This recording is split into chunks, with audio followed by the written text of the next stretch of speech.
The title of today's webinar is Selling and Getting Income from Artwork. The aims of the training, I suppose you all see my screen sharing, right? Yeah. Okay. We also, Alessandra, I guess, started recording. Thank you.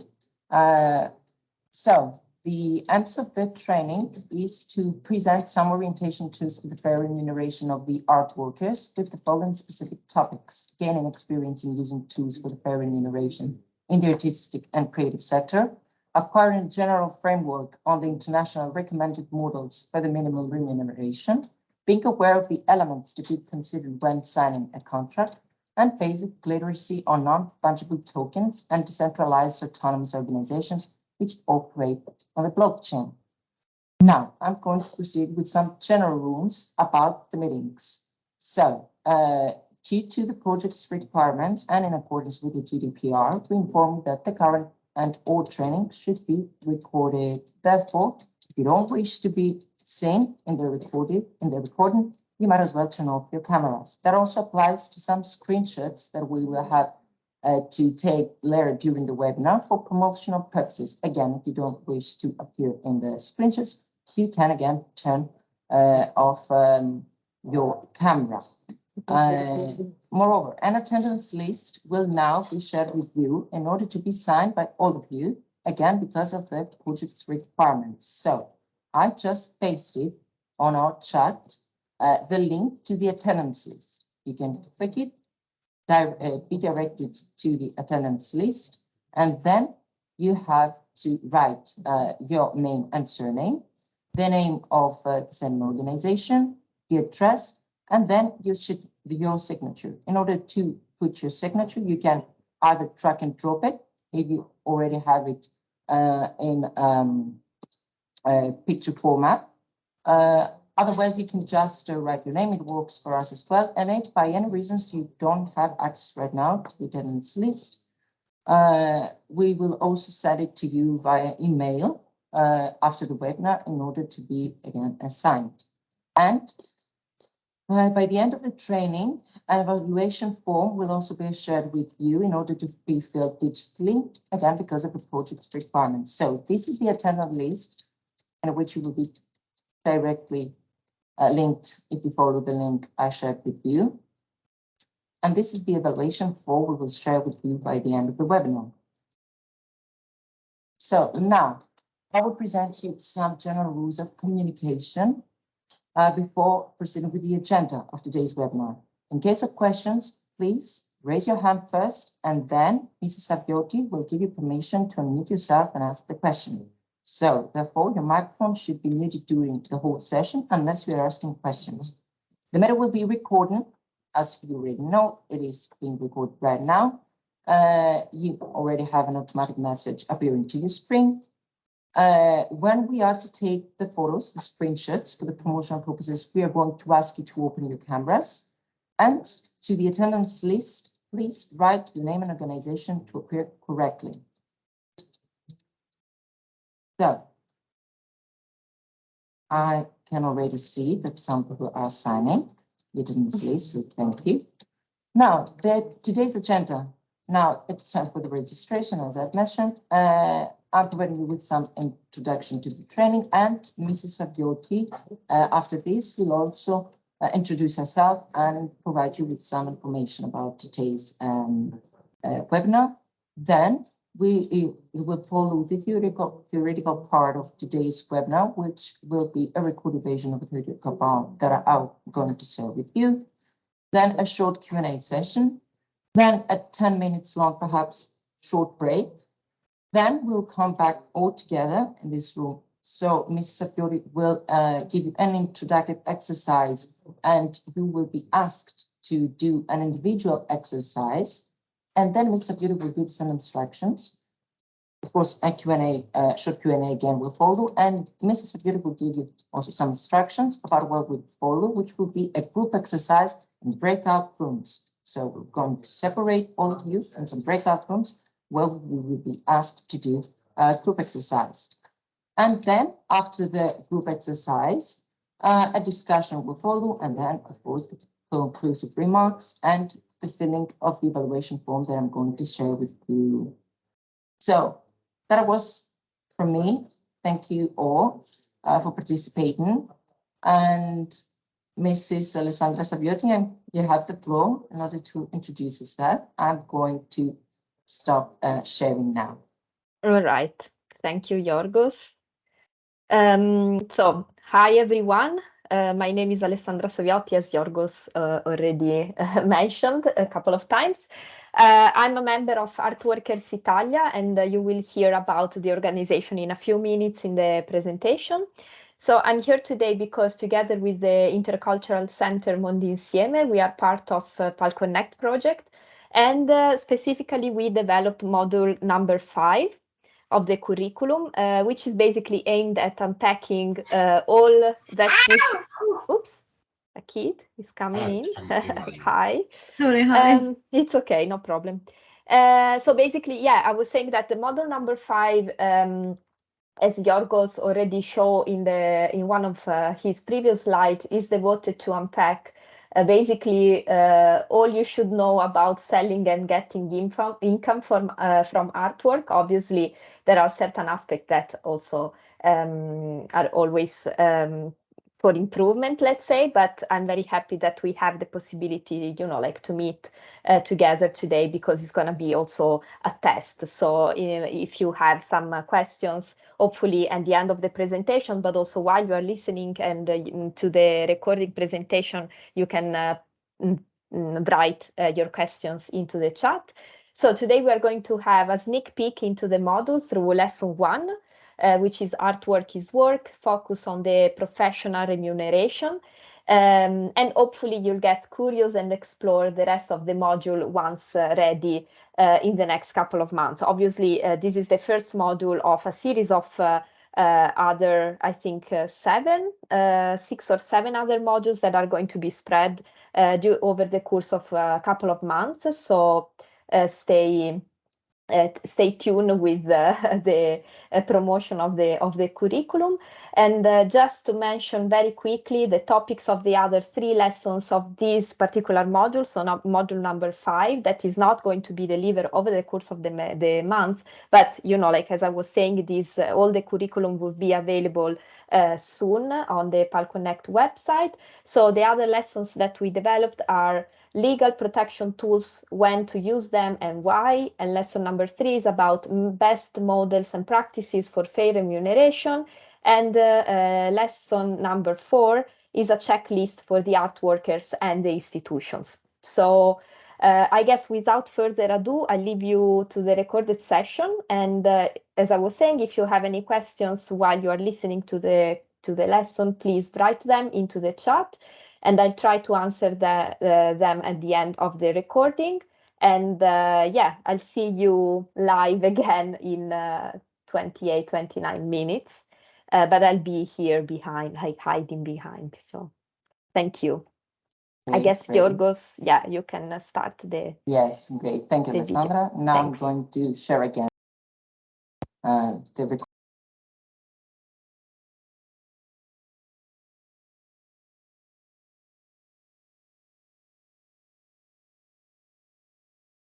Something wrong. I don't hear. Sorry, just give me a second.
Hi, and thank you for being here with me today. My name is Alessandra Saviotti. I'm a member of Art Workers.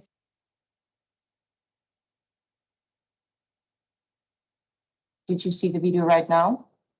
Or did you have only sound? We can, I guess we can see, but now we see also your screen. Okay. So we were so seeing sorry it. for that. I think for a moment we saw it. And then we were also showing an overlap of windows with their team Okay. screen. Yeah. Okay, I'm gonna share again with you, so I guess we will be able to see it. Italia.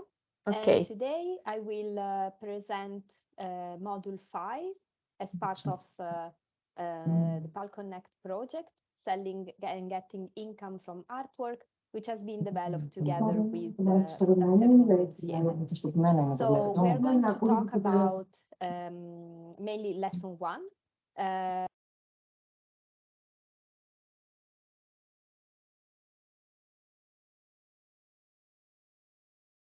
Yorgos, we can not hear anymore.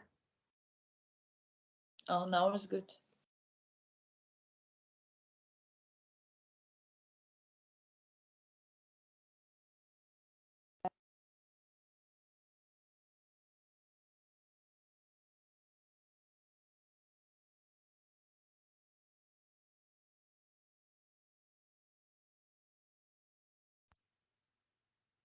Tasks which are required for the practical organization of creative work. Rather than giving a specific protocol, we will investigate what to include in the provisional budget that should be considered while you are developing your project during the different phases of the development of an artwork. So obviously, I'm not going to focus on a specific, let's say, typology of artwork because I don't know any of you, but rather we will look mainly into some guidelines and tools in order to compose a budget for a correct remuneration. So I would like to stress on the fact that because, you know, like for the format that this lesson is happening, which is online, it's important that there are no distinction between somehow the production of an artwork that needs to be delivered in person or in real life in terms of engagement, in terms of the amount of work that you put while you are developing your project. Because creative work is work and it needs to be recognized as such.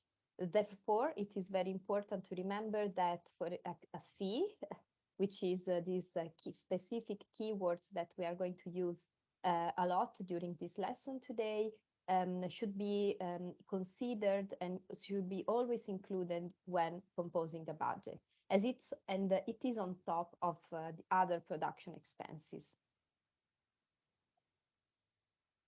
So hopefully after this first lesson of the module number 5, you should be able to distinguish the crucial differences between the fee for the creative process and the other expenses that are implicated in the development of a project. Furthermore, the module aims to address the lack of regulation and therefore recognition, in particular, of the contemporary art sector. This lack of recognition and sometimes also self-awareness result in the constant exclusion of contemporary art workers from any form of assistance, especially with regard to healthcare, social security, pension, and other kind of welfare measures that other workers benefit from. So then the objective of the model is also to share some tactics and tools that art workers can use to advocate for themselves and eventually to be recognized as workers. So just to summarize a little bit, what we will learn during this lesson is to be aware that creative work is work and it needs to be recognized as such. We will learn to distinguish the crucial differences between the fee for creative process and other kind of expenses that you will encounter during the development of your project. and to share some tactics and tools that art workers can use to advocate for themselves and eventually be recognized as workers. So as I was saying before, being a member of Art Workers Italia, I think it's very important that I'm going to give you an overview, a quick overview of how the association works, because it's very important that we are here together today also in collaboration with the Fondazione Mondinsieme in the development of this lesson. So what is Art Workers Italia? Art Workers Italia is a non-partisan and independent association which was born in 2020 in response to art workers' systematic exclusion from the Italian welfare system. And it's very important to mention that because when the pandemic hit, because the precarity of art workers were already so big, many of us couldn't really face the crisis that was coming, mostly because, and we will see it a little bit later in the lesson, if there is no status for contemporary art workers, if there are no tools for the protection or tools for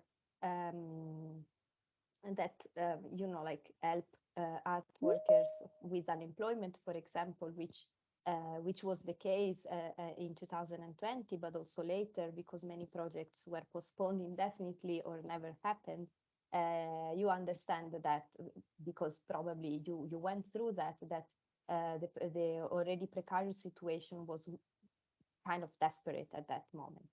So the main goals of the association are what we call the 4 Rs. So recognition of the legal status of contemporary art workers, because trying to frame cultural work in just one definition proves to be a very tough task.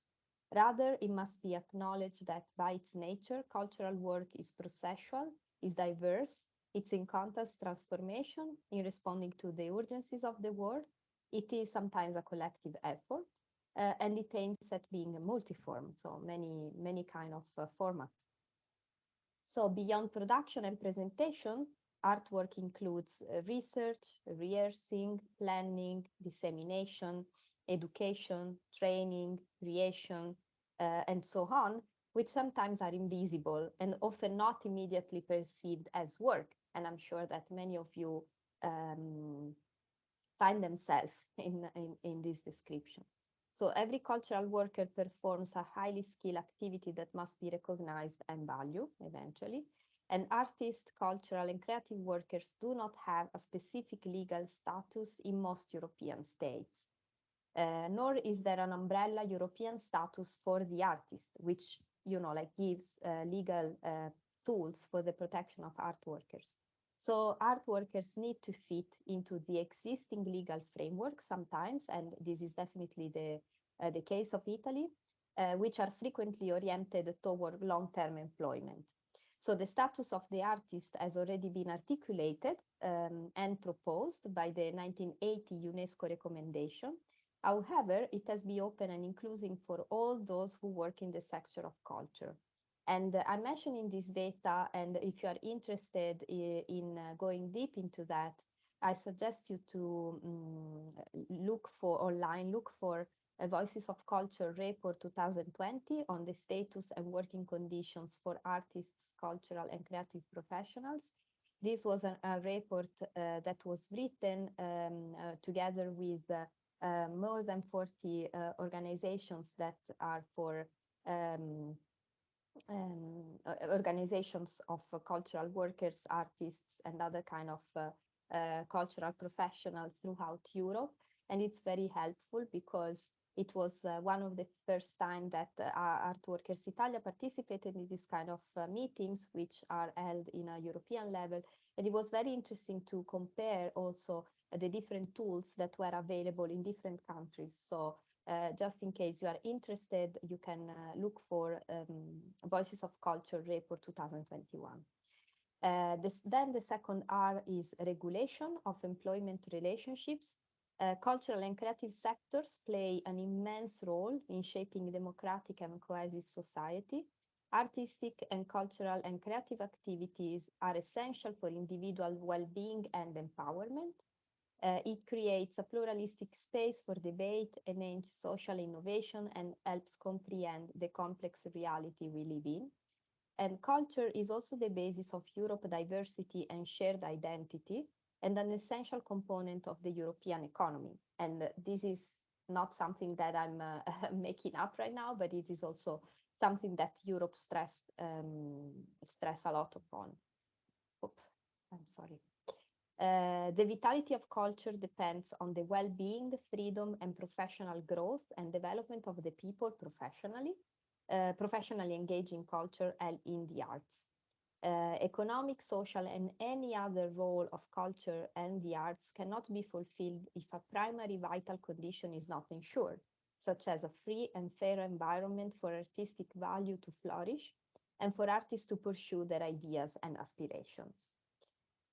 Such context entails sufficient public recognition, so then it means that public recognition goes through legal and social and political tools that need to be developed and offered to art workers. Freedom from various types of pressure, such as economic, political, freedom of speech, etc. And ample space for the necessary ingredients of a vibrant artistic and cultural path, cross-border exchanges, lifelong learning, research, and innovation. However, the nature of artistic and cultural work is multifaceted. Therefore, there are irregular employment opportunities and consequently social security, which, as I was saying before, includes pension, paid sick leave, unemployment benefit, accident insurance, and parental leave is not guaranteed. Employers should consider the fragility of artists and creative workers and provide clear contracts to ensure fair and transparent working relations. Then the third R is redistribution, so fair redistribution of resources, because there are no one-size-fits-all solution, and I'm sure that, it's impossible to find like a model that can be implemented in for every condition, for every context. So it's very important to have in mind that many differences exist between various types of employment in the cultural and creative sector. Some are self-employed and other can be either self-employed or employed, often combining both statuses. So what do we do when something like this happens? An example, though, of unfair practice is the exhibition remuneration. So sometimes museums and galleries ask artists to give up on their copyright in exchange for the opportunity of presenting their work. So this is not really good. Unfair contracts between various parts of the creative value chains put artists and cultural producers at the beginning of the chain, therefore in a more disadvantageous position than its end. And at the end of the chain, let's say there are presenters, organizers, and so on. So these conditions are, unacceptable because they weaken the individual and the whole sector. So our decision also as art worker are affecting also the whole sector. So it's very also important to understand the responsibility that we have when we accept sometimes certain kind of unfair conditions. So resources should be fairly redistributed, for example, by making fair practice a compulsory condition for funding, in setting up agreements between workers and employers of fair payment, including overall equal payment. And this is also very important because, for example, if an organization doesn't fit with some fair practices criteria, if in this case I am a funding body, a governmental funding body, I can ask what, let's say, ethical or fair practice code they apply. And if I see that they don't apply a certain kind of, like guidelines that ensure correct remuneration, for example, in our case, as a funding body, I can decide not to fund this particular organization. So it's also very important that we, as our worker, ask for the policy of the organizations that invite us to present projects. And lastly, the fourth principle is reform of the sector. So collective bargaining is essential to enable, encourage a structured dialogue with employers. So it's very important that art workers, we maintain a certain kind of autonomy, but we come together when we need to ask for our rights. Education and raising awareness about fair practices, first amongst art workers and then among the whole sector, is the basis for the entire reform of the sector. And again, this information, if you are interested in read them in depth, you can look for the Voices of Culture Reports 2021.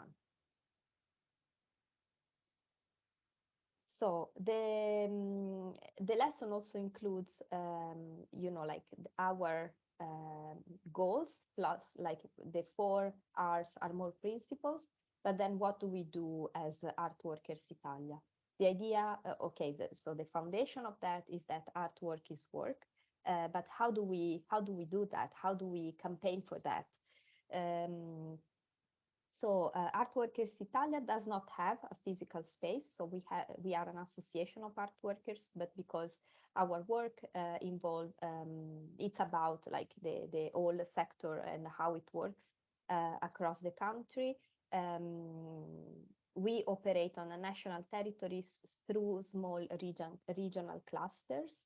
So basically, there are different groups of Art Workers Italians members in different regions, because also there is a sort of fragmentation, no, sometimes in the legislation of the different regions. So it's very important that there are little groups that advocate for themselves in their also localities. So the shared objectives encourage art workers to take action in their contexts. Activists meet regularly online to discuss the progress and the advocacy work. And then these little groups develop, like field work. So but we have nevertheless 4, let's say, ways of doing that. So first of all, lobbying to policymakers and politicians to create better conditions and hopefully end the constant financial precarity of art workers. Producing tools to help carry on transparent working relationships, for example, fair compensations, guidelines for artists and curators' fees, art workers' rights, and in general, fair practice within every subject of the field.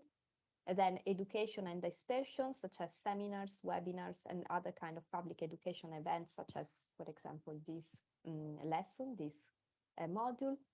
Application of tools that are already available on a European level. And before I mentioned the 1980 UNESCO status of the artist, but there is also on a European level a resolution of the 7th of June 2007 on the social status of the artist.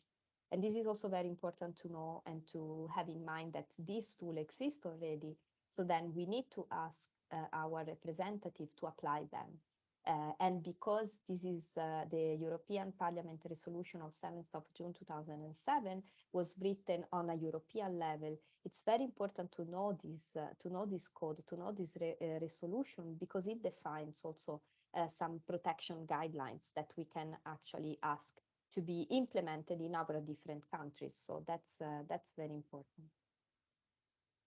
So next, at this point, we enter in the most important part or the core of the lesson. So how to make a budget and what to include in a budget in order to make sure that we are fairly remunerated for our work. So first of all, the fee.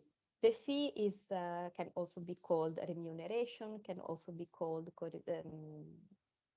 payment, for example. And it's very important because this is something that needs to be given to you for your work, for developing your project. And so that it doesn't include travel, food, and accommodation expenses. It doesn't include the materials.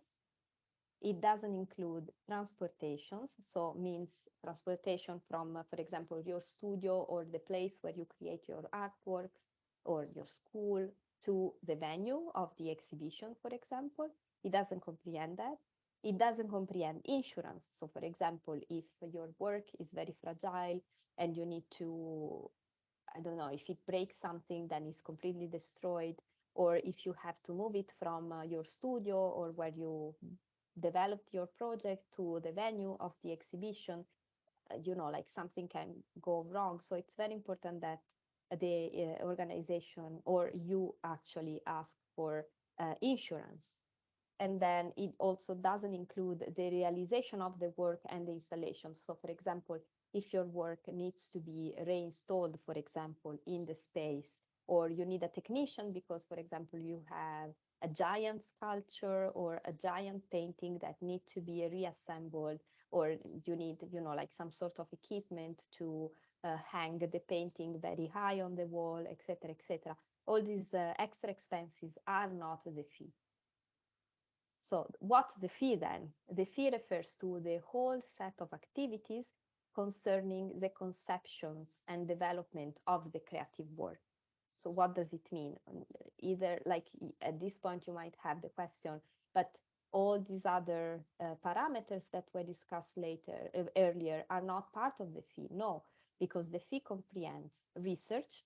So all the work that you put into the research in order to develop your project, for example, I don't know, like you read a book, or you make some interviews, or you go to a field trip because you want to meet somebody that is going to tell you a story, and then you're getting inspired about that. So this is research. It doesn't comprehend the design, the actual design of the artwork, being like a sculpture, being a painting, an installation, a performance. I don't know, like any kind of things that you can imagine. It comprehends, it's included in the fee. The production, like not the production in terms of materials, but actually the act of doing the work, and its presentation. So all of that are part of our fee. So at this point, you might think about, okay, so now that I know all of that, what shall I do? So at this point, you should think about that every step of the process must be included in this budget, in the cost estimate. And any copyrights and other services that are always to be agreed upon in advance must be remunerated separately if foreseen by the project.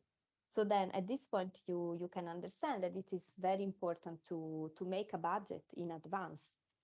When you receive a commission, you should always ask, okay, but how much, what's the budget for the project? What is included? What is excluded? What's the fee? This is also a very important question, as we saw earlier in the slide. And do I need also perhaps to apply to extra funding for the realization of this project? So at this point that you have all these like parameters that you should think about, you can definitely make a spreadsheet where you just add all these expenses. So you will have a line or a column where you said travel, food, accommodation expenses, materials, which materials, transportations, insurance, installation. And you might also think about something else, for example, communication. Does your project need a specific campaign to be, advertised or promoted? For example, do you need a designer that design a poster for you? And do you need to contact, I don't know, like the town hall because you need to put these posters on the streets, for example? Like simple things like that one. Or does the, I don't know, museum, gallery, or like the art space required your presence for a public event be behind or beyond the opening? And this needs to be, if it's a conference or if it's a workshop, it also needs to have a dedicated budget and a dedicated fee for that, which, like in the best scenario possible, it would be added as a separated fee. But if it's not possible to have some, remember that you always have to have a separated field for the fee. So at this point, it's important to mention that there are already some guidelines, luckily, across different countries and organizations in the context of Europe, but also outside of Europe, as we see in the examples here. So there are guidelines developed by associations, like, for example, Art Workers Italia, that recommend minimum fees, as for the case of Art Workers Italia. Or there is also another example that you can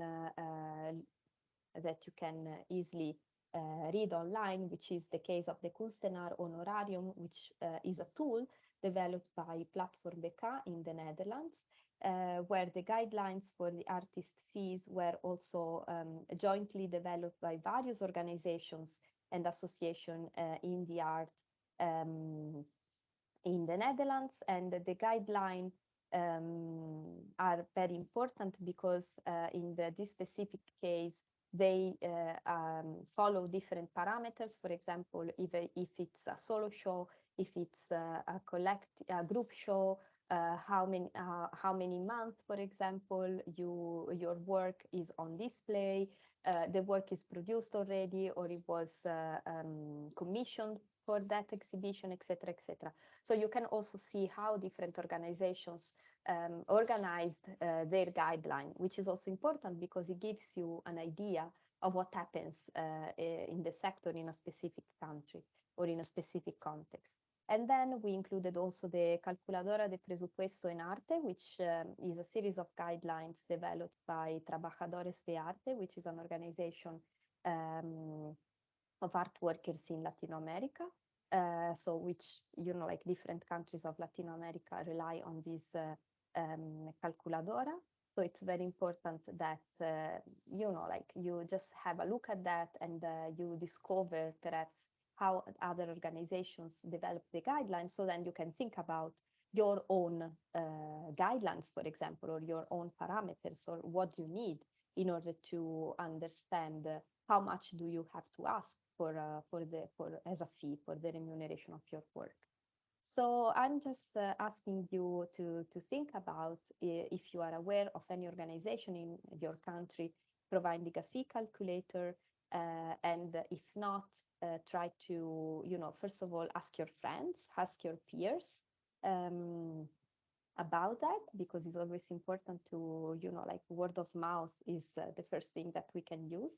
And if not, you can just make a list of organizations that you know, and perhaps you can also organize your guidelines yourself.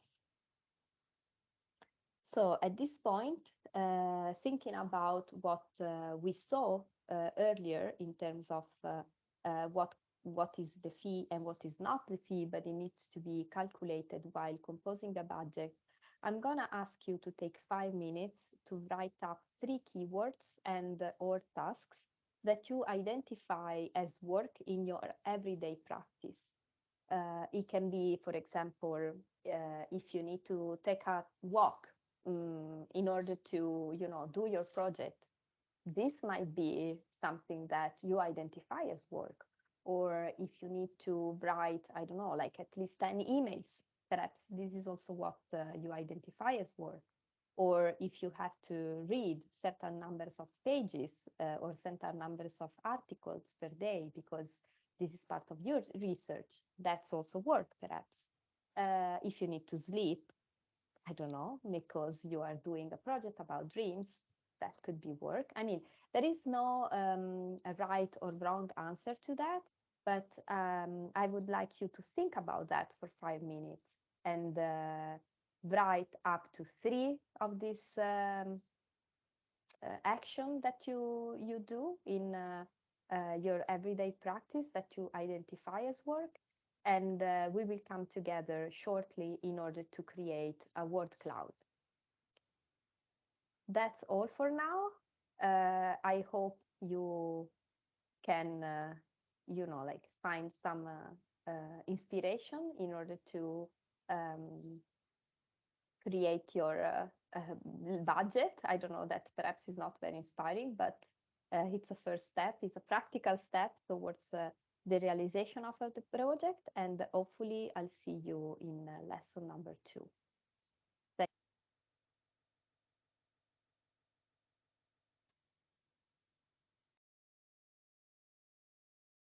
So just go back, right?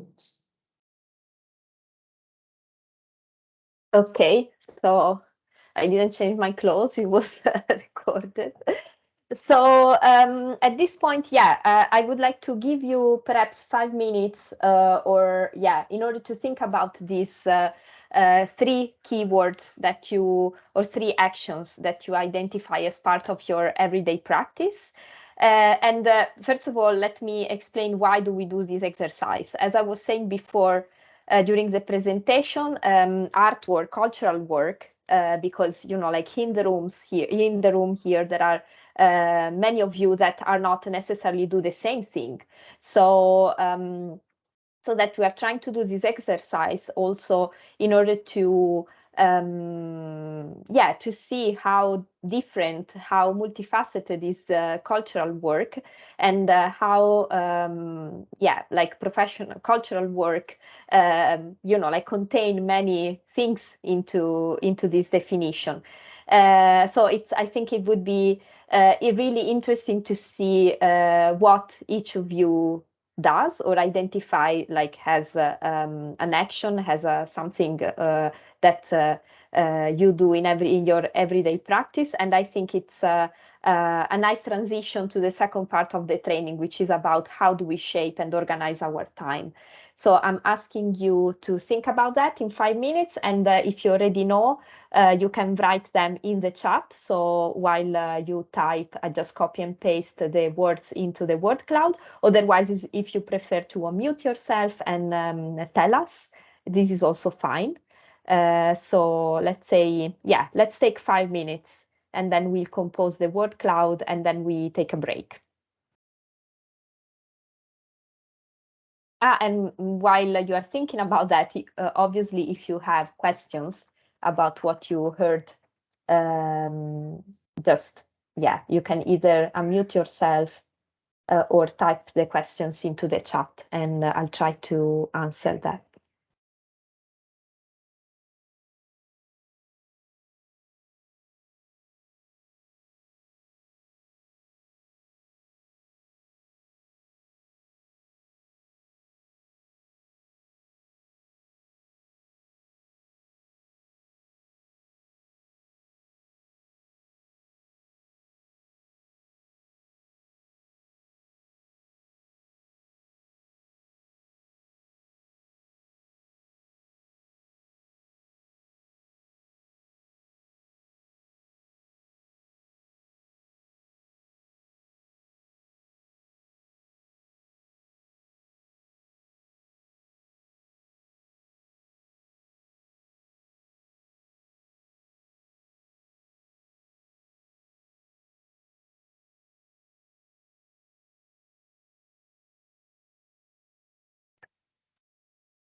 think we have a couple of more minutes for the keywords, and then we'll have a look at the word cloud or skill cloud or action cloud.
All right, I would say 1 more minute, so hurry up in case you'd like to share.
All right, cool. So let me generate. All right.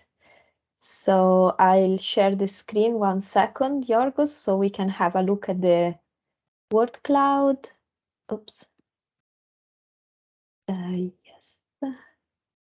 Okay, can you see it? All right. So you see that the group has spoken. So apparently, I mean, I also needed to do some editing, for example, production space, and I tried to compress because it's just a keyword, a word cloud, sorry. So it looks like read, thinking, writing, and sketching are the most popular, let's say, skills, or not skills, sorry, actions that you do. But yeah, there is motivation, shooting space, countdown, scheduling, find solutions, organizing, stop, researching, meditate, free time, good reads, etc., etc., etc. So you might see that, for example, if we need to compose the budget and we need to ask a fee for read, writing, thinking, sketching, this is precisely what we need to be paid for in order to, you know, like create the condition for it, create the condition to thrive in our everyday practice as art workers. We really need to have time to do these things, which apparently are what we could also perceive as the invisible work. right? So how do you quantify the time that you read? How do you quantify the time that you are writing? I mean, we know the answer, but we need to, you know, like make clear that this thing, read, writing, thinking, and sketching, are, you know, like some of the most important actions that we do in our everyday practice. So unless there are no questions, I'll think we should take a short break. Otherwise, ask the question, or you can think about it during your break, and before doing the exercise, you can ask the questions, or you can type into the chat. Otherwise, we just have a break, 10 minutes, right, Yorgos? Am I correct? Yeah? Yes, And- yes, 10 minutes would be good. Okay. So, yeah, so then see you in 10 minutes. Okay, see Okay. you. Okay, Thanks. see you. See you.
Okay, so if you'd like to slowly come back to the session, we will start with the, let's say, the more practical part of this lesson, which is an exercise. So I'm gonna need again to share my screen.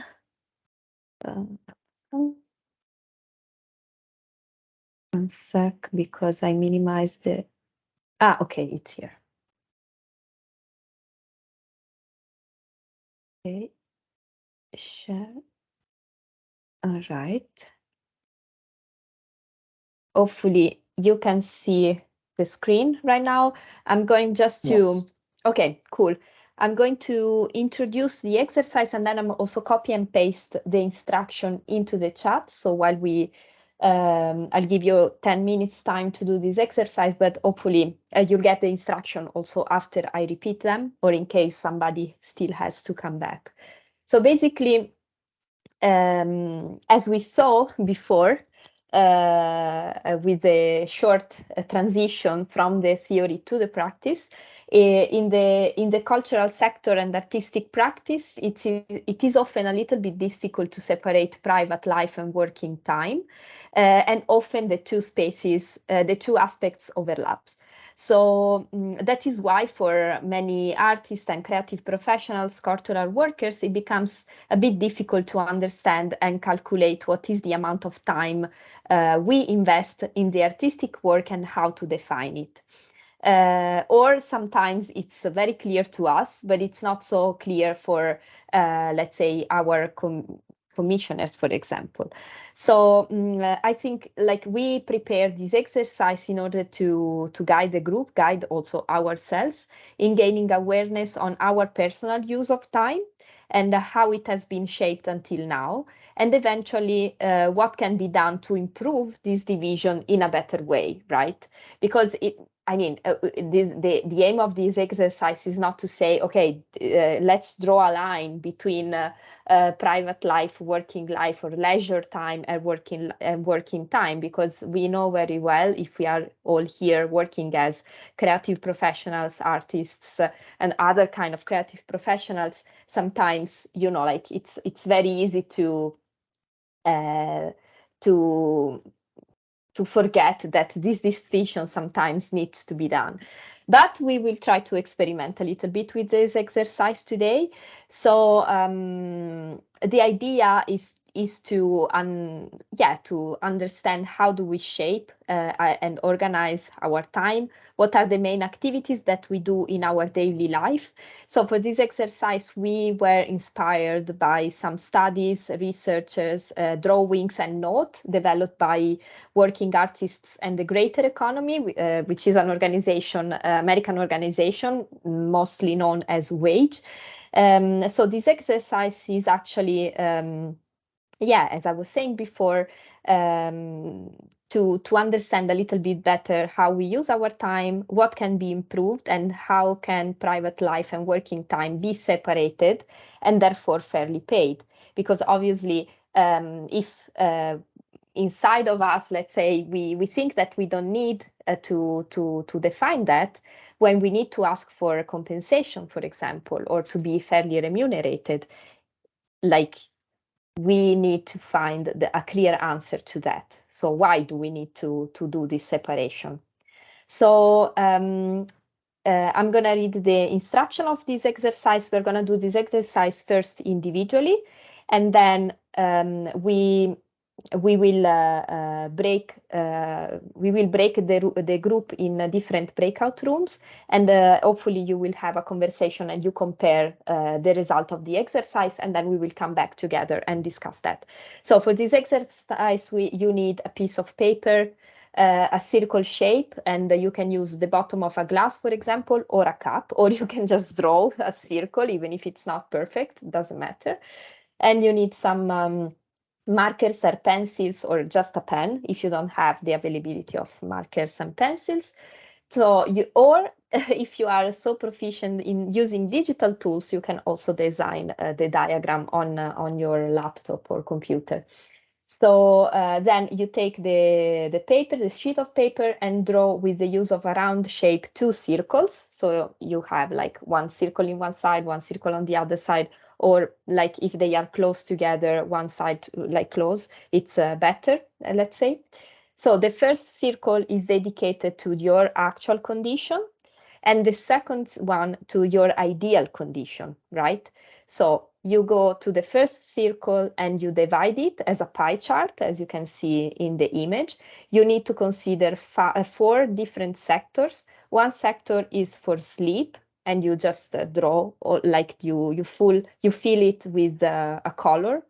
And then the second sector is going to be devoted to work, which is external job, not related to your personal artistic practice. And then you will have these lines. And then the third sector is devoted to the private life. How long do you devote to your private life in your 24 hours? And it's going to be dots. And then lastly, you'll have another sector, which is for your art practice. And then you can draw some waves, for example. So try in the first one to be realistic and divide it as your day as usually goes. Don't rush, take your time.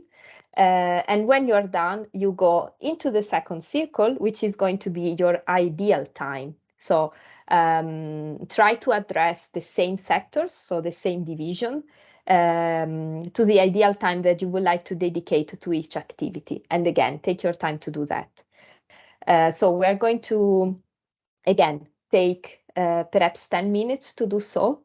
And hopefully at the end of these 10 minutes, you can use 5 minutes to think about your actual condition, the other 5 minutes to think about your ideal time, and then we come back together. Unless there are no other questions, Yorgos is going to prepare the breakout room, and after this individual session, you are going to be sent in your little groups, but I'll explain other instructions later. So let me just put the instructions into the chat. So I just have 1 second to stop the sharing screen, because otherwise I cannot copy and paste the text. Sorry about that. Okay. All right. So I'll paste it here. Okay. And then hopefully you can see it, and I'll share again the screen so you also have the diagram back. Oh no. More share.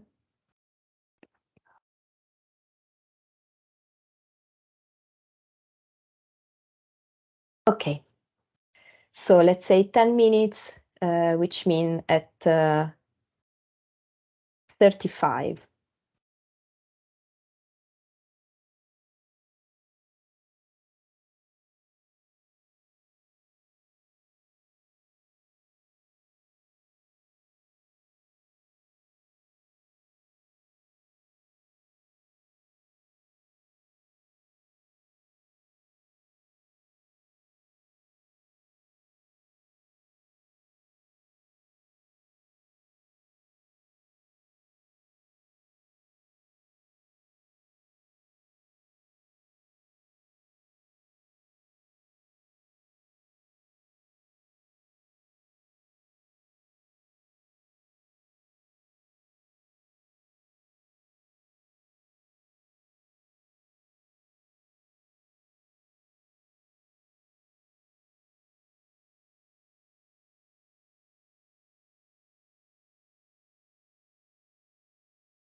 Oops.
All right, like 2 more minutes, and then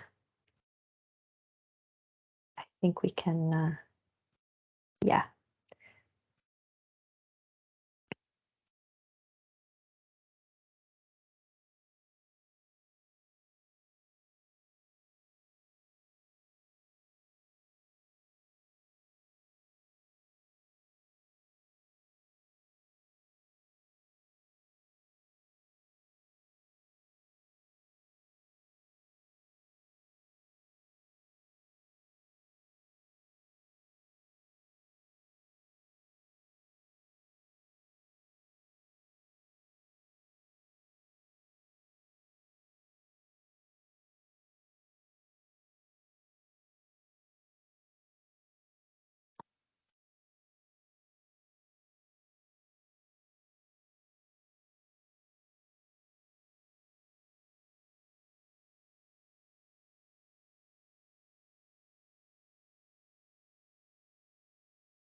Okay, I think we can come back together.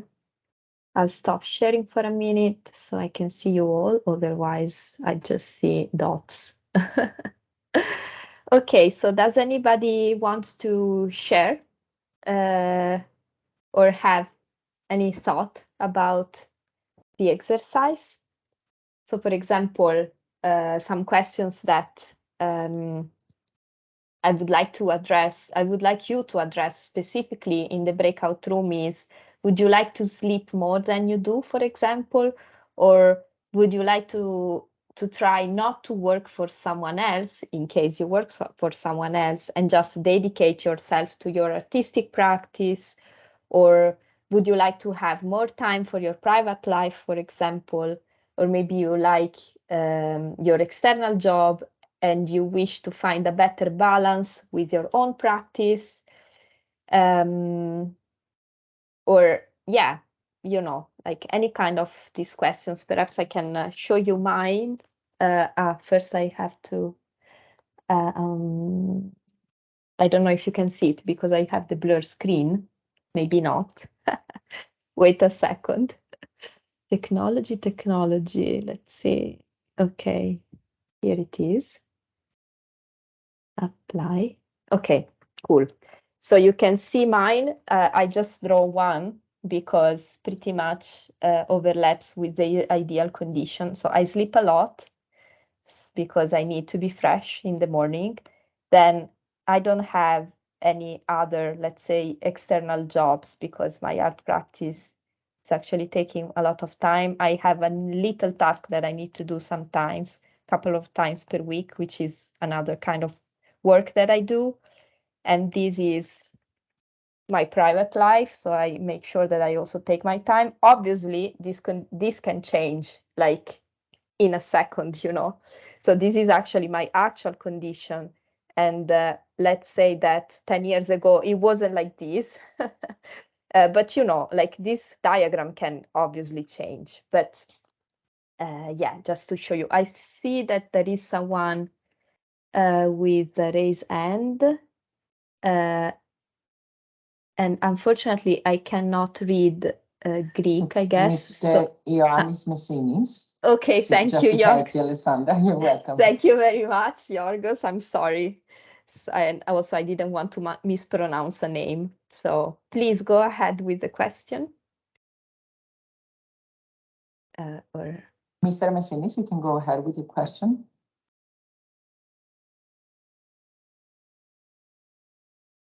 Or perhaps it was a mistake. Yes, which I was thinking. That's just what I was thinking right now. Okay. Yes, no problem. No problem. No problem. All right. So if nobody wants to share this, let's say, phase of the no, Sol. I see an end and okay, go ahead. I don't think we can hear you. Yes, we actually can. No.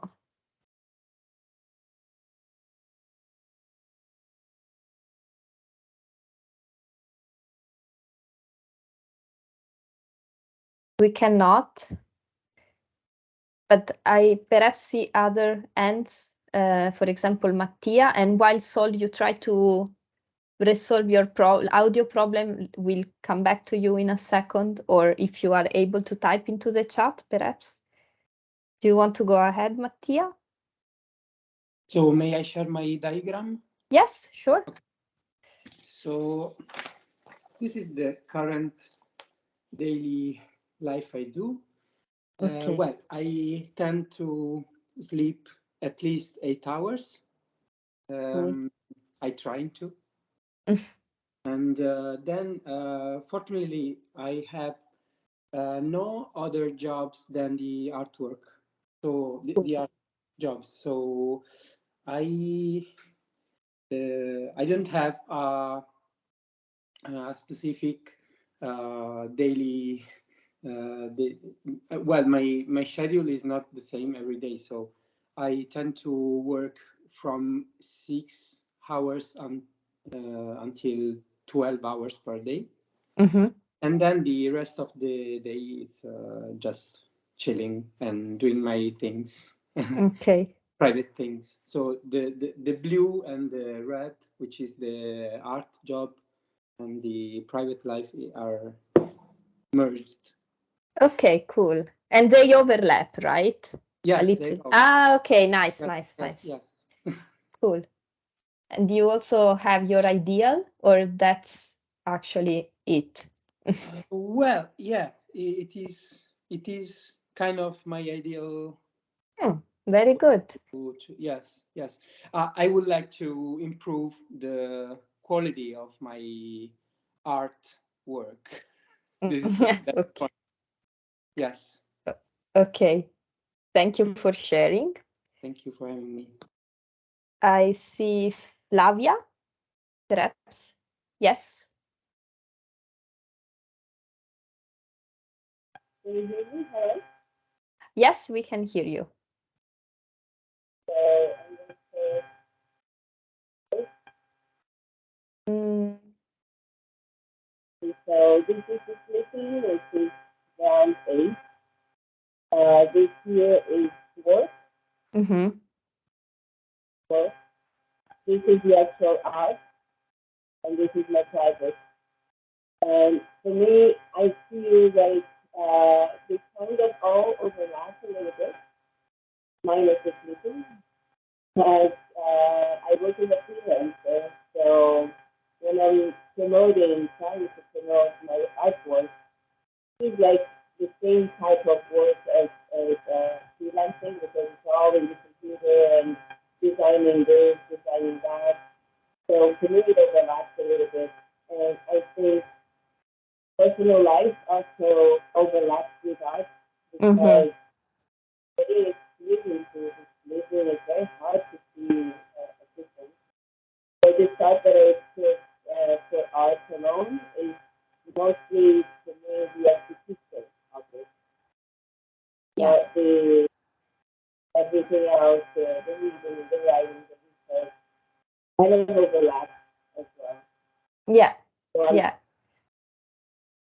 Well, I struggled a little bit to put the limit on what's work and what's not, or maybe I'm reading something that is just for my own enjoyment, and then I could thinking, if you're reading something about art, about this, for me, it's a bit difficult.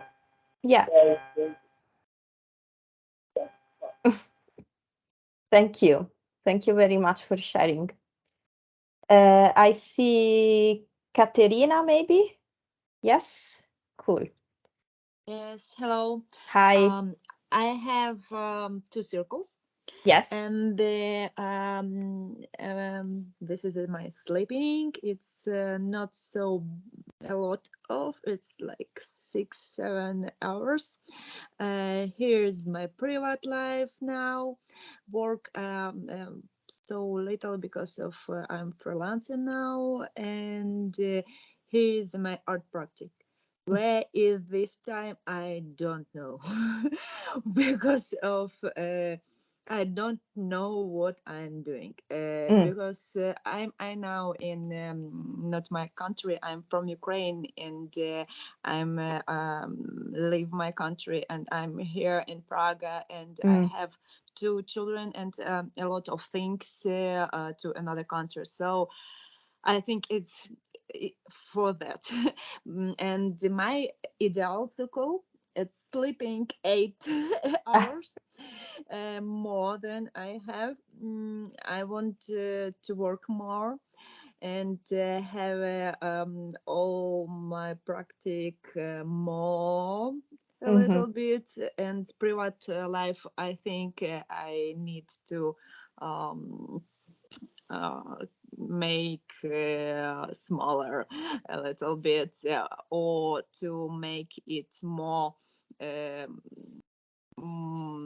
like be in time. So to be more with children in time, not just working or something made and some be there. So I think it will be ideal, my circle. Thank you, Katerina, for sharing. Thank you very much. You. Perhaps we can try Sol again if the audio works. Otherwise, I'm sorry, Sol, that we're gonna miss your circle. No, I don't think you. No. Oh yeah. I think we heard her from Yeah. Okay. Well, lucky. No, it was close to Caterina, pero ayer. But maybe I can share. I made it. I can. But well, my ideal is kind of close. Can you see it? Oh yeah. Okay. Okay. Well, in yellow, it's not. I don't divide it exactly, but I sleep 8 hours in yellow and work 8 hours for another person. And personal life is a lot, and at work is a similar, no? I mean, the day will be 8 hours of sleep and the rest divided in equal parts of 6, I think. But my question about I divided that I want to decrease my personal life and work to make bigger the artwork time, you know? Yeah. But that happens from week to week. It depends. I'm a freelancer, so sometimes I'm lucky, sometimes I'm not lucky. But my question was about artwork. If you consider art, I think I dedicate like 4 hours a week to mailings and well, what we were talking about. You consider that artwork or just painting?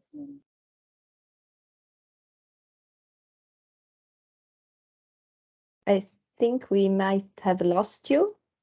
Yeah, we're losing you. Sorry about that. But thank you for sharing the drawings in a digital format. It's great. Okay, so I guess this is time to do a little bit of conversation between you all in the breakout room.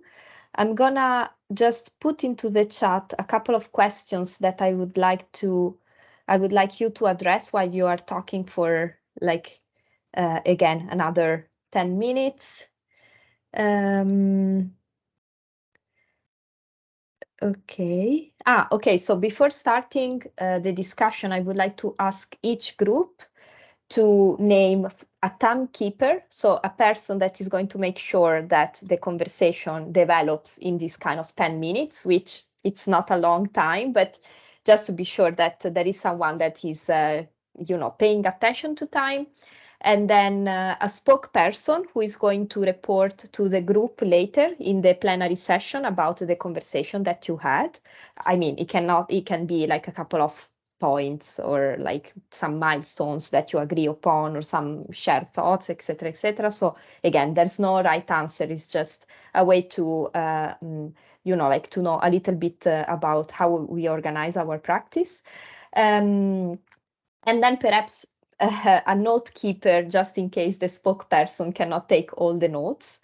And these are the three roles that I'm going to ask you to arrange at the beginning. I'm going to paste it here too, so you have the instruction. And then again, I'm going to also paste into the chat, put into the chat a series of questions that perhaps are useful to facilitate a little bit the conversation. So some questions that we addressed before, some other that are more specific perhaps are going to be this one. So, for example, you can discuss, have you ever thought about how you shape and use your time, or do you have control on it? For example, one of you before shared that there is one area that doesn't have control 100%. So I'm not asking you to say why, but just to reflect upon that. Or would you like to change anything? If yes, how and why? What are your tools, for example, that you can, put in common in these 10 minutes and to see if they fit and works in other situation, and what are the problems encountered while choosing how to shape your own time. So this is very important too. And any other subject, any other questions that might arise in this, 10 minutes conversation exchange, you would like to, share with the group, little group or the bigger group, please feel free to do so. So, okay, so I guess, Yorgos, the rooms are ready. So you'll have 10 minutes to just discuss a little bit together, and then according on how many groups we are going to have spokesperson that are going to report. Yeah. One small note, however, that's the only one I think I would like to say is, first of all, we have 4 groups of 4 people and 1 group of 3 people, 4 groups totally. What I would like you to do is, once I open the groups, the breakout rooms right now, I'd like you to start recording the discussion in the separate rooms as well. So it could be the spokesperson who will be the spokesperson of each breakout room. I need you to start recording so that we have the recorded version after the the webinar. So on the top of your screen, you click on the 3 dots, which say more, and then you click start recording. So that was what I wanted to just add. So I'm opening now the rooms. Are there any questions? I guess not. So, okay, you'll be in the rooms then, and we come back in 10 minutes.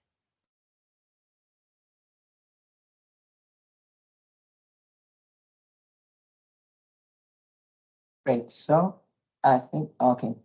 Okay. Yeah, they're all in the breakout rooms. It's just us here in the main room. So we wait 10 minutes. Okay, great. Cool.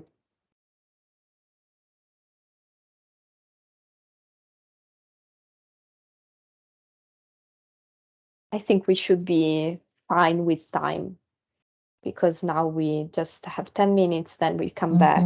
And if how many groups did you say we have? 4? We have totally in total 4 rooms.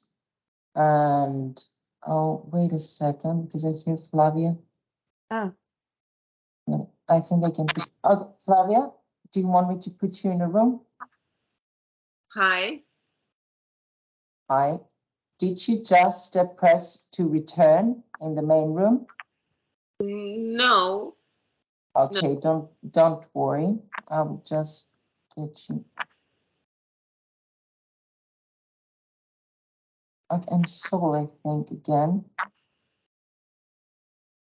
Is everyone coming back?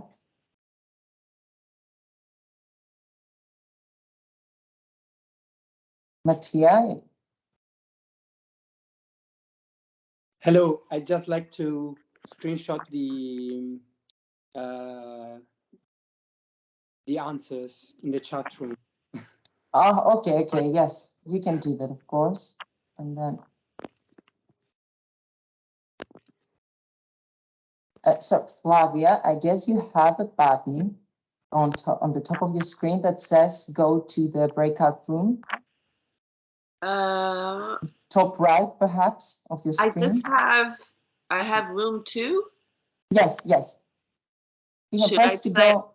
Should I press play there? Yes, to join room. Okay, great. Well, I'm searching for the badge which says that I could be back to the room 2. I don't find it, actually. Oh, sorry, guys. It's okay, just... There was before.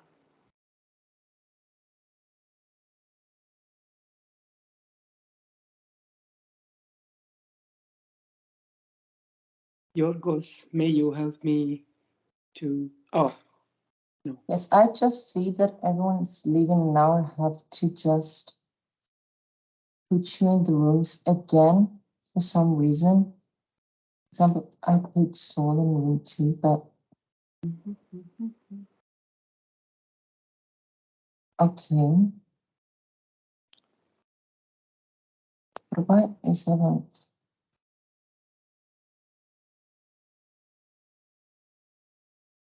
Okay, give me a second.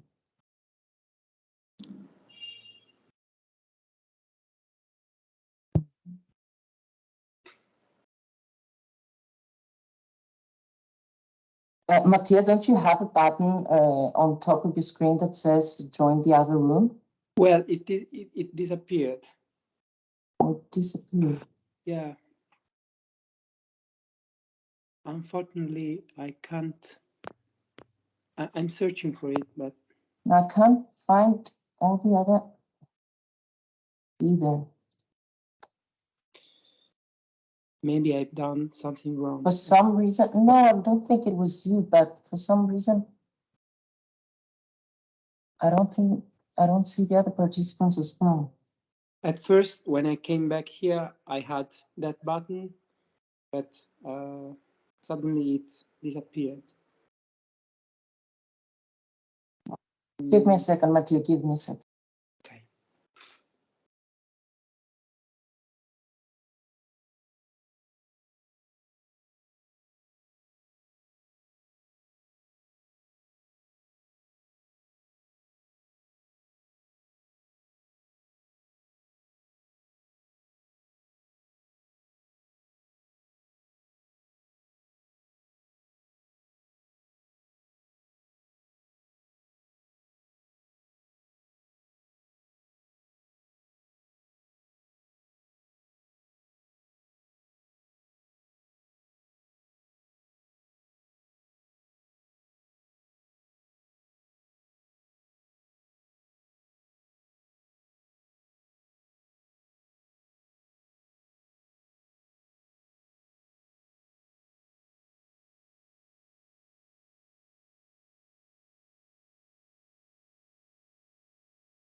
So the reason that the other participants aren't here, I guess, I know the system got them out because you were all in the separate breakout rooms, but suddenly all participants started leaving.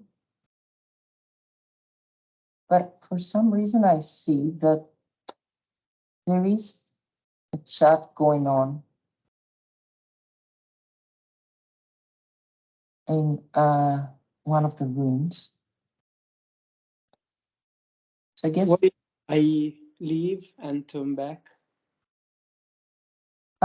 perhaps, yes, you could just leave the meeting and come back with the same link. Okay. To see if it works. Okay. Okay. Thank you, Yeah. Martina. in a second.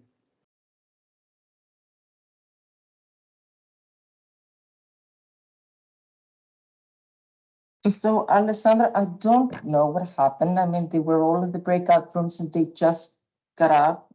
Maybe it Let's was see. due to the system, I don't know. But Mattia is going to leave and come back. Okay, let's see. Ah,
Flavia and Mattia, you couldn't join any room, right? Not anymore. No. Okay. Let's see if we can figure out what to do. Now, let's see if they were okay. I see that they're coming back. Let's see if they could be in the. So I wanted to ask, because when I set up the breakout rooms and I opened them, it seemed like everyone joined the rooms, but then suddenly it appeared like everyone was leaving the whole meeting. So at least that's what I saw. I wanted to ask you if you could join the breakout rooms and discuss. For example, Mattia had the same problem. He couldn't join the breakout room again. So if anyone wants to tell me. I joined the room, but I don't think we were listening to each other or being able to talk. It was just silence. Okay, okay, so Alessandra, you're muted. No, but there's no problem. I guess we can have a round of, we can just do the exercise here together instead of, because otherwise I think we are running out of time. So perhaps it's interesting to, like just address these questions that I've put into the chat. Or if there are any other questions about the training today. Obviously, as you could see, it was really a sneak peek into the session.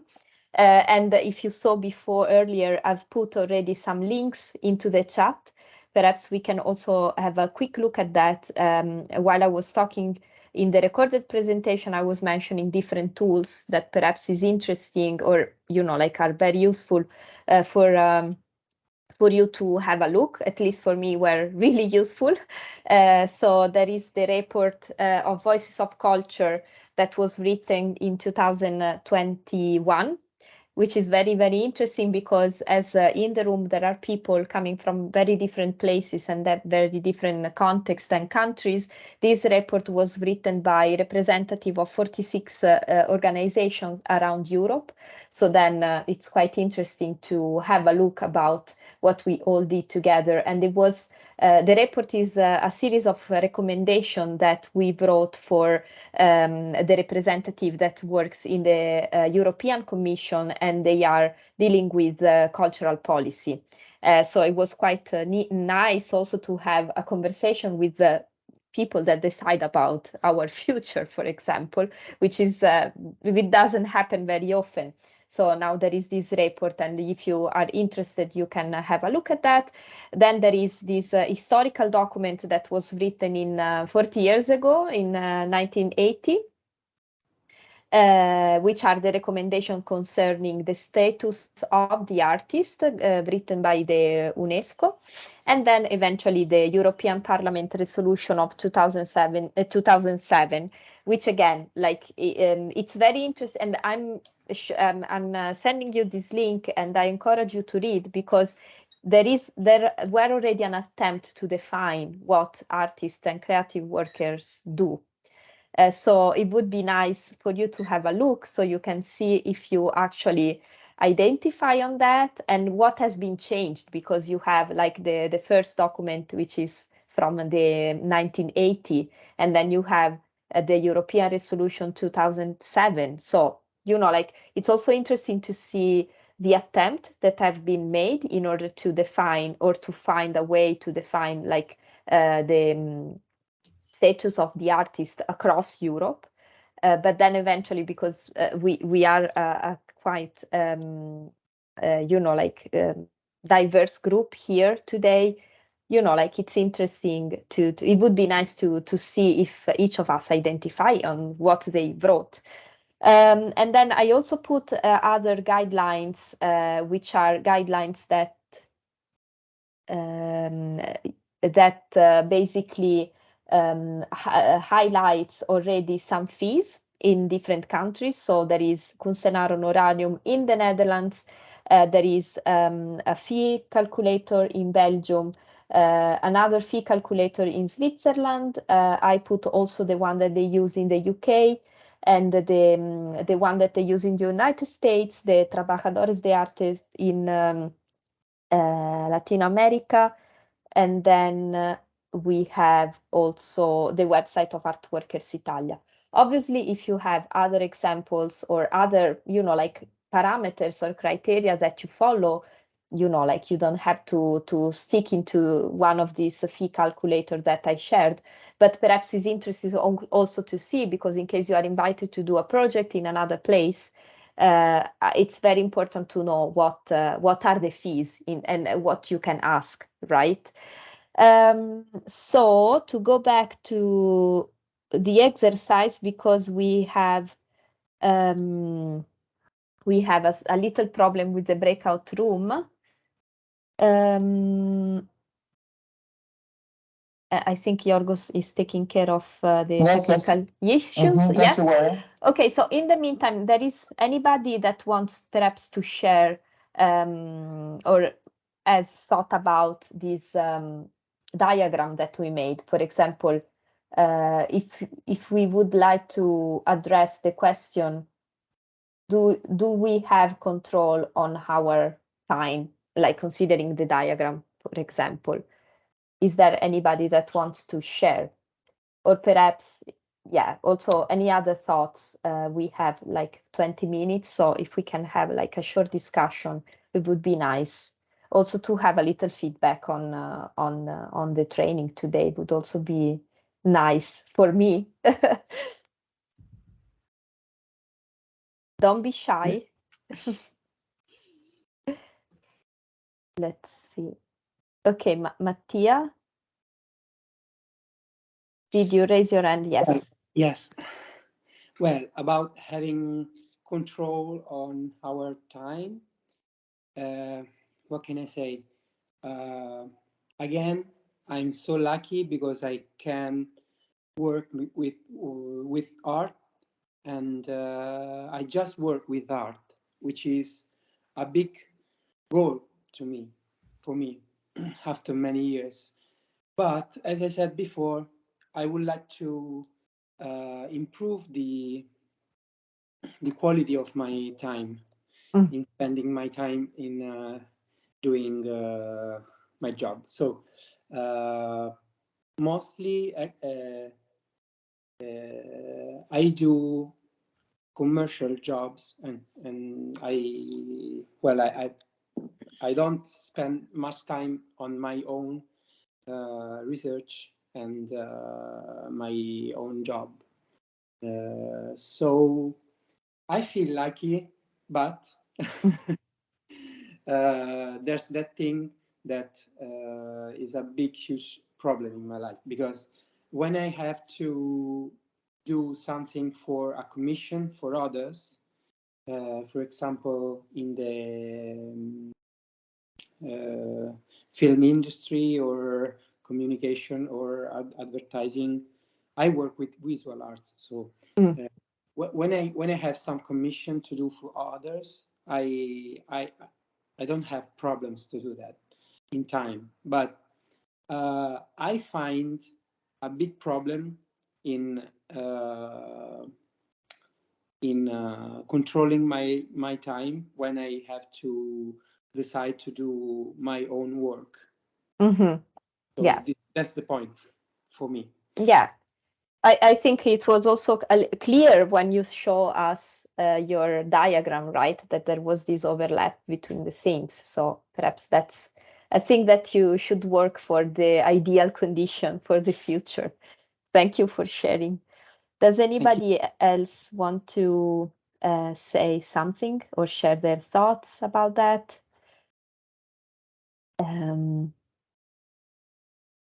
Or perhaps use the chat to respond to the exercise?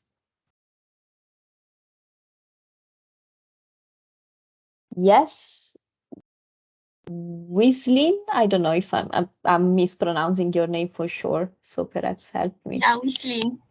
Okay, cool. Okay, Sarah, Clara and I, we was talking. Yeah. Oh, wait, Clara is saying to me she want to do it. Okay, she wants to talk to you. Okay, we were saying like, because I'm an architect, so I pass a lot of time working.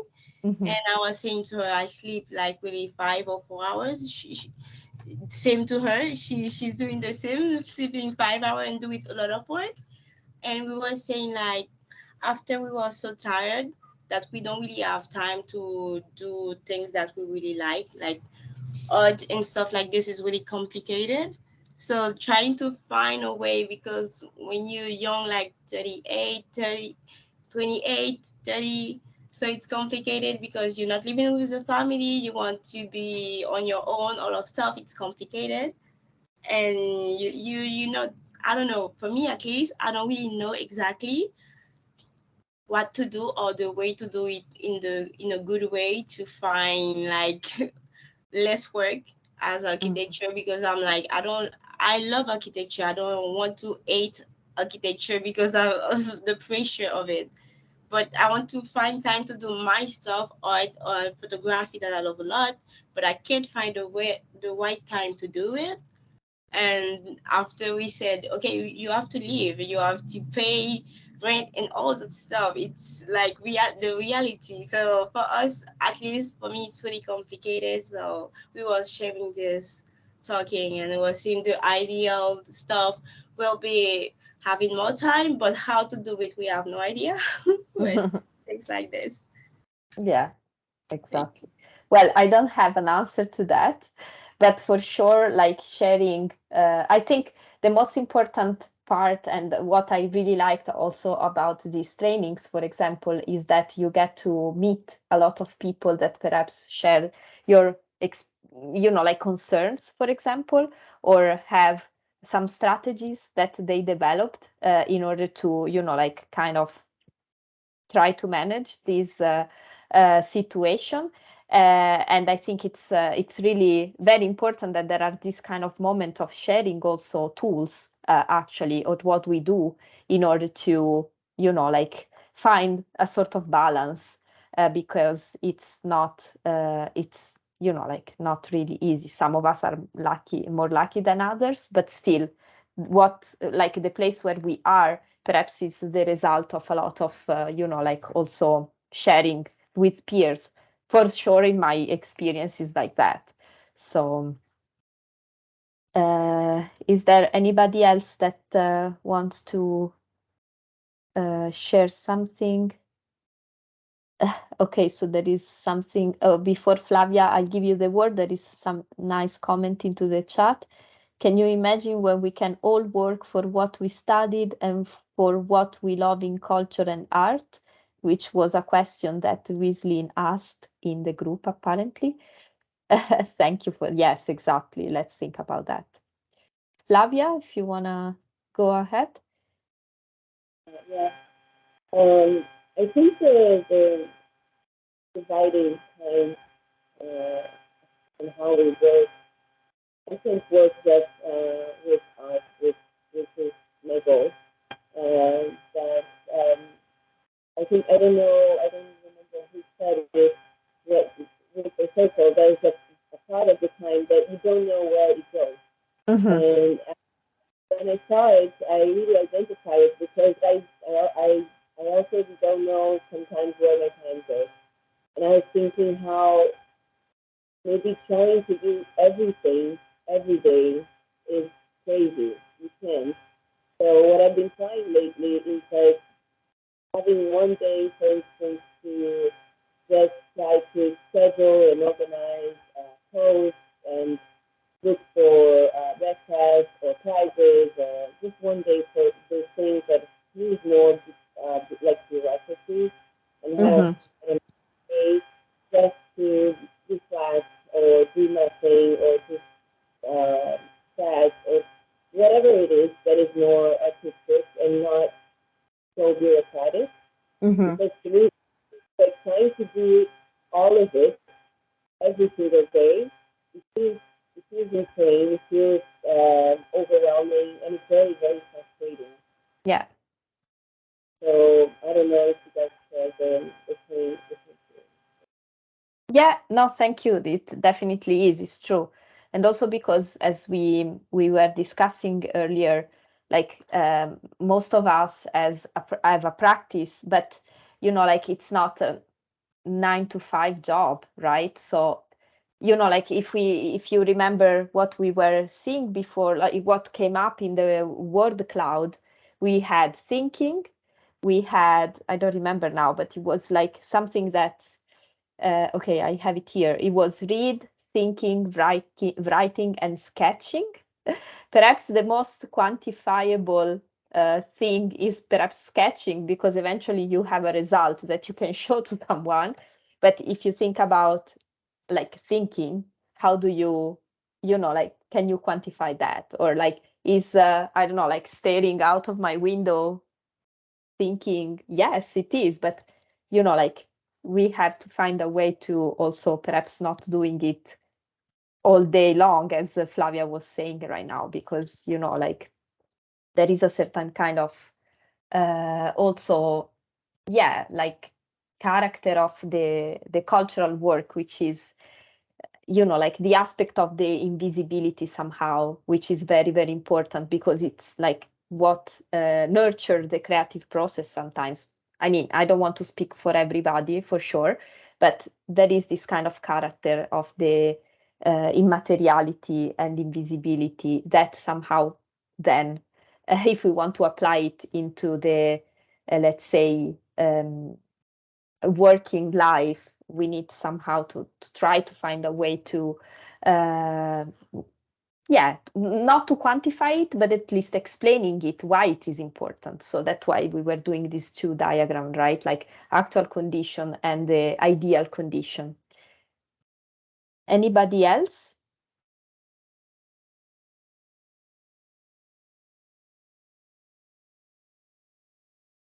I see someone is typing, perhaps. I see these 3 dots. Or if it doesn't appear, yes. Can we put into the chat the form we okay. Yorgos, this is a question for you. Yes, of course. And well, I guess if there are no other questions or remarks, perhaps we can close the session here. I don't know if Federica wants to say something, but I don't want to put you in the spot. Federica is part of Mondinsieme, so perhaps she can say hi or not. Hi. No, Exactly. thank you. It was very interesting as usual, because I had the chance to be with the art workers, trainers in presence live. And I did part of those exercises, and it was very interesting. And today I want to thank Alessandra for the training, for all the explanations that she gave to us. So thank you. Well, thank you for having us. And okay, so I see other resources that are coming into the chat. Please save them. This, I don't know, for example, this, so I'm gonna just click it. Thank you so much. Yes, very important. Fill in the evaluation form. Don't forget, it's very I would important. like you also to fill the registration form. I just pasted the link again now. We will also send the registration forms via email, but it is important to be filled, for the project's requirements. And one last thing before we close the meeting, as I guess we are approaching to the end. If you could all, whoever wants, of course, to keep their cameras open, and other participants to turn them on in order to take a print screen for promotional purposes of the webinar, if that is okay for you, of course. So is anybody else that wants to open their cameras?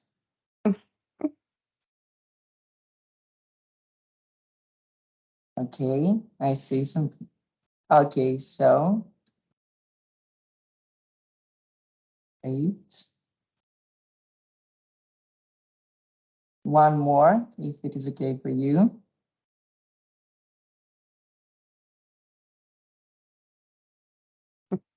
Okay, great. Thank you. Thank you so much. Thank you too. Thank you, So- everyone.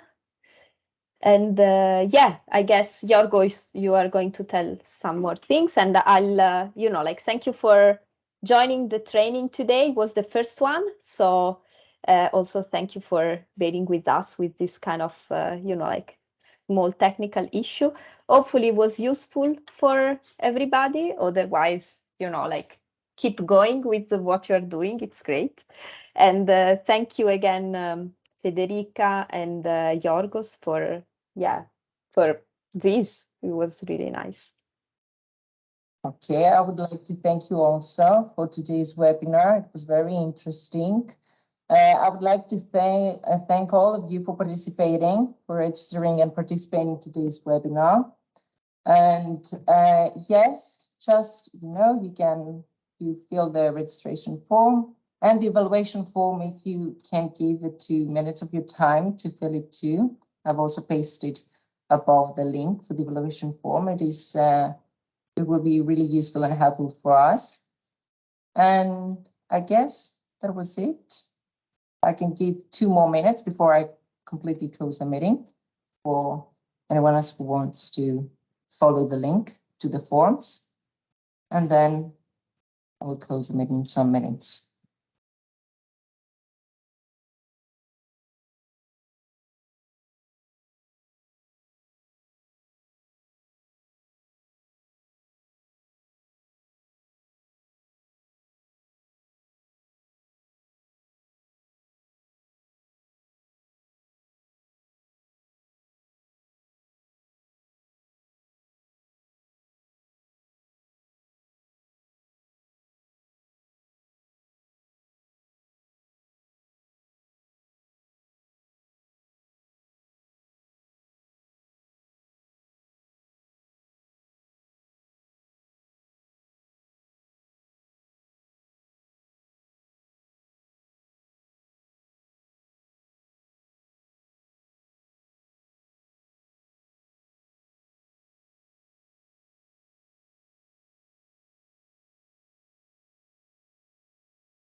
Okay.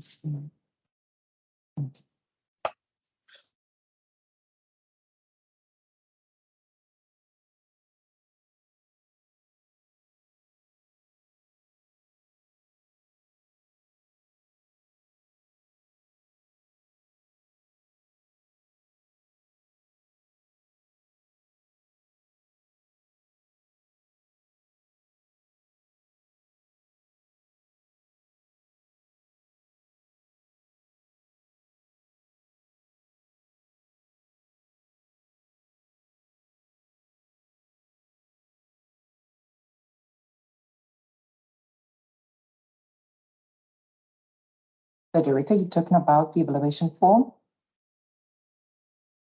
Yeah. Yes, it is in the same form, yes. Then you put some stars. I guess that's what you're talking about. Okay. I was just thinking if I have to do it because I'm an organizer, so I don't know if I can evaluate it or as well perhaps, for the... Yeah, perhaps you don't have to, but either way, all the forms will be sent to the participants by email too. Okay. As well for the attendance list, do I have to sign in it or not? You don't need to, I think, but right now. Write me an email. So yes, I will contact you by email. Yeah, either way, yes. I was don't just, worry. Yeah. Don't worry. Thank you. Yeah, we'll keep in touch. Yeah. So I guess everyone, I can close the meeting. I guess, I had enough time with the evaluation form. So thank you again so much. I can stop recording again. So bye, everyone.